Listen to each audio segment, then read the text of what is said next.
नमः शिवाय। दोस्तों, मेष राशि वाले जातकों का इस चैनल पे स्वागत है। इस वीडियो में हम आपको बताने जा रहे हैं 30 अक्टूबर 2023 को केतु देव का राशि परिवर्तन होने जा रहा है। तो इसका मेष राशि वाले जातकों के जीवन में किस प्रकार का प्रभाव देखने के लिए मिलने वाला है। तो देखिए, 30 अक्टूबर 2023 की शाम 5:43 पर केतु वक्री चाल को चलते हुए तुला राशि को छोड़कर कन्या राशि में प्रवेश करने वाले हैं और 2 मई 2025 तक यानी आने वाले 18 महीने तक केतु कन्या राशि में रहने वाले हैं। तो इसका सभी राशि वाले जातकों के जीवन में प्रभाव देखने के लिए मिलने वाला है। इसका मेष राशि वाले जातकों के जीवन में किस प्रकार का प्रभाव दिखाई देगा, हम आपको जानकारी देने वाले हैं। तो मेष राशि वाले जातकों, जैसा कि आपको पता है कि राहु और केतु एक ही शरीर के दो हिस्से हैं। समुद्र मंथन में राहु और केतु की उत्पत्ति हुई है। स्वर भानु नाम के दैत्य, आपको यह कहानी पता भी होगी। समुद्र मंथन के समय जब अमृत निकलता है, देवताओं दानवों में अमृत को पीने के लिए प्रतिस्पर्धा उत्पन्न हो जाती है। वहां पर स्वर भानु नाम का दैत्य अमृत को पीने के लिए देवता का रूप बनाकर देवताओं की कतार में बैठता है। सूर्य चंद्रमा के द्वारा पहचान लिया जाता है और अंत में सूर्य चंद्रमा ने जब भगवान विष्णु से शिकायत की तो विष्णु के द्वारा सिर और धड़ को अलग किया जाता है। तो जो सिर का हिस्सा होता है वो राहु है और जो धड़ है वो केतु कहा जाता है। तो मेष राशि वाले जातकों, राहु केतु की स्वतंत्र रूप से कोई भी राशि नहीं है और ये अस्तित्व में तभी आते हैं, प्रभाव तभी देते हैं जब किसी ग्रह के साथ प्रभावी हो जाए या किसी भी राशि में मौजूद हो जाए। उस राशि के स्वामी के अनुसार या उस राशि के अनुसार ये रिजल्ट देने लगते हैं। केतु का जो प्रभाव है दर्शकों, प्रत्येक व्यक्ति के जीवन में काफी गहरा है। प्रत्येक व्यक्ति के जीवन में केतु ग्रह धर्म को दर्शाता है और कर्म दोनों को दर्शाता है और जीवन में अच्छा और बुरा दोनों प्रकार का रिजल्ट यह जीवन में देता है। पिछले 1.5 वर्षों से केतु देव आपके सप्तम भाव पर गोचर कर रहे हैं। सप्तम भाव से डेली वेजेस की इनकम के बारे में, वैवाहिक जीवन के बारे में, व्यवसाय के बारे में, पार्टनरशिप के बारे में विचार करते हैं। जिस प्रकार राहु देव की 3 दृष्टियां हैं उसी प्रकार केतु की दृष्टियां हैं। पिछले 1.5 वर्षों से केतु देव आपके जीवन में कई प्रकार की समस्याएं निर्मित कर रहे हैं। मेष राशि वाले जातकों, केतु का जो बैड इफेक्ट है आपके वैवाहिक जीवन में, चूंकि आपके सप्तम भाव पर बने रहे तो विच्छेदात्मक ग्रह हैं, तो वैवाहिक जीवन में आपको समस्याएं हुई। लगन पर बुरा प्रभाव पड़ने की वजह से इज्जत प्रतिष्ठा दांव पर लगी। बुरा प्रभाव केतु का लाभ भाव पर पड़ा तो आप जीवन में खर्च काफी ज्यादा किए। धन के मामले में आपको नकारात्मकता हुई, धन को संचित नहीं कर पाए।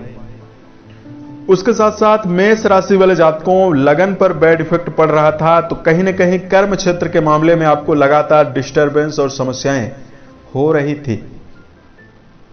केतु की 9वीं दृष्टि आपके पराक्रम भाव पर पड़ रही थी तो यहां पर कहीं ना कहीं मेष राशि वाले जातकों के साहस में वृद्धि होने की बजाय साहस में कमी लगातार बनी हुई थी। तो सप्तम भाव पर केतु को बैड इफेक्ट देने के लिए, बुरा प्रभाव देने के लिए जाना जाता है। तो पिछले 1.5 वर्षों से केतु आपके जीवन में बुरा रिजल्ट आपको दे रहे थे। अब आइए हम आपको बताते हैं कि मेष राशि वाले जातकों के जीवन में केतु आपके जीवन में 30 अक्टूबर के पश्चात कैसा प्रभाव देने वाले हैं। यह फलादेश आपकी चंद्र राशि के ऊपर प्रभावी है तो आप इसे इसी आधार पर देखें। मेष राशि वाले जातकों, आपके राशि के सप्तम भाव से केतु निकलकर 6वें भाव पर 30 तारीख को आएंगे कन्या राशि में और राशि के 6वें भाव पर केतु को बेहतर रिजल्ट देने के लिए जाना जाता है।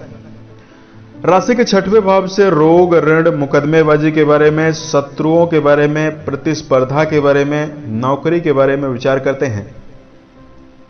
तो यहां पर मेष राशि वाले जातकों के जीवन में केतु ग्रह का जो प्रभाव है सितंबर की शुरुआत से ही मिलना प्रारंभ हो जाएगा।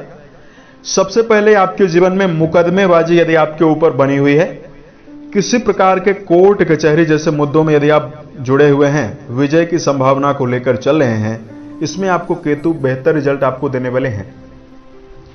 उसके साथ साथ मेष राशि वाले जातकों के जीवन में आर्थिक मामलों के लिए धन के दृष्टिकोण से समय बहुत ही अनुकूल है। यदि आप इस समयावधि में लगातार मेहनत कर रहे थे और आप अपने जीवन में ना तो धन को इकट्ठा कर पा रहे थे, ना तो अपने जीवन में आप भौतिक सुखों को इकट्ठा कर पा रहे थे, उसमें आपको वृद्धि दिखाई देने वाली है। केतु आपकी राशि में विशेष रूप से 6वें भाव पर प्रभावी होंगे, तो पंचम दृष्टि से आपके कर्म भाव को देखेंगे, सप्तम दृष्टि से आपके विदेश भाव को देखेंगे, नवम दृष्टि से आपके धन भाव को देखने वाले हैं। तो मेष राशि वाले जातकों, विदेश के मामले में यदि आप कोई कार्य व्यवसाय करेंगे या विदेशों में जाना चाहते हैं, इसमें आपको सफलता मिलने वाली है। धार्मिक विचारधारा में आपका जुड़ाव रहेगा, धार्मिक कार्यों में आप लगातार जुड़े रहेंगे। आने वाले 18 महीनों में दाम्पत्य जीवन में जो आपके समस्याएं लगातार चली आ रही थी, राहु केतु के वजह से जीवन साथी के मन में लगातार नेगेटिविटी बनी हुई थी। वैवाहिक जीवन में जातकों को लगातार वाद विवाद का सामना, परेशानियों का सामना करना पड़ रहा था, उससे आपको बाहर निकलने में स्थितियां निर्मित हो रही है। उसके साथ साथ केतु का यह राशि परिवर्तन 6 हाउस पर होगा, तो यदि आप किसी परीक्षा प्रतियोगिता की तैयारी में लगे हैं और विद्यार्थी जीवन में जो आप जोड़कर चल रहे हैं, उसमें आपको सफलता मिलने जा रही है। केतु का जो प्रभाव रहेगा वो आपके राशि के इस समयावधि में द्वितीय भाव पर बना हुआ रहेगा, शुभ प्रभाव बनेगा। पारिवारिक स्थितियों में यदि आपको नकारात्मकता बनी हुई थी, परिवार के सदस्यों को लेकर यदि समस्या हो रही थी, उसमें आपको निजात मिलने वाली है। परिवार के दृष्टिकोण से भी समय बेहतर रहने वाला है। तो इस प्रकार का प्रभाव मेष राशि वाले जातकों के जीवन में केतु का राशि परिवर्तन देने वाला है। अब अगर आपके लिए धार्मिक उपाय की जानकारी दिया जाए, धार्मिक दृष्टिकोण से केतु ग्रह को अनुकूल और मजबूत करने के लिए भगवान शिव की आराधना करना, भगवान शिव के पार्थिव शिवलिंग का पूजन करना, अभिषेक करवाना बेहतर रहेगा। उसके साथ साथ यदि आप काला या सफेद कंबल दान करते हैं, इससे आपको जीवन में जरूरतमंदों को यदि आप दान करते हैं तो बेहतर स्थितियां आपको दिखाई देने वाली है। उसके साथ साथ केतु को यदि आप मजबूत करना चाहते हैं तो गणपति की आराधना करना भी काफी बेहतर है। ओम गम गणपतये नमः, इस मंत्र का पाठ करने से केतु के दुष्प्रभावों से मुक्ति मिलती है। उम्मीद है यह जानकारी मेष राशि वाले जातकों को बेहतर लगी।